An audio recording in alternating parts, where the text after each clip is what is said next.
Kimwe n'ahandi mu gihugu iyo uganiriye n'abatandukanye bakugaragariza ko igiciro cy'inyama kiri kuzamuka cyane ubudasubira inyuma.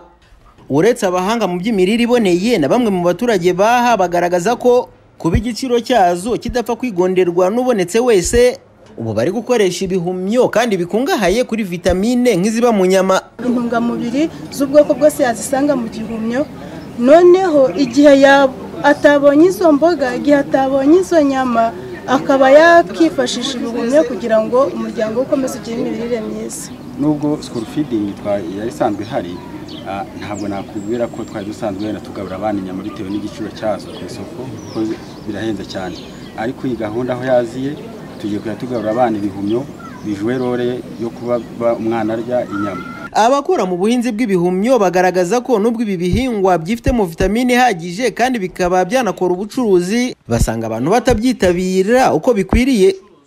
Uyu ni Nyirasafari Martine uhagarariye kampani ikora ubuhinzi bw'ibihumyo mu murenge wa Nyamyumba aha mu karere ka Rubavu. Ibihumyo ntabwo byitabirwa uko byakagombye kwitabirwa. Inkurikije imyaka maze nkora ahangaha imyaka 9, ubu ngubu abantu bakagombye kuba bose mu ngo zose babifite cyangwa se mu ngo zose babirya.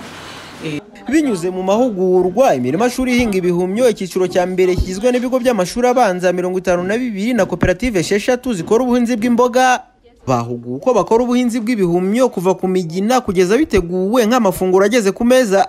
Christopher Yabagabo, umuyobozi ushinzwe ibikorwa muri Kirimo Trust, umuryango ukora ibikorwa biteza imbere ubuhinzi no kurwanya imirire mibi, arasaba abaturage kubwitabira kugira ngo bihaze mu mirire kandi bakora ishoramari.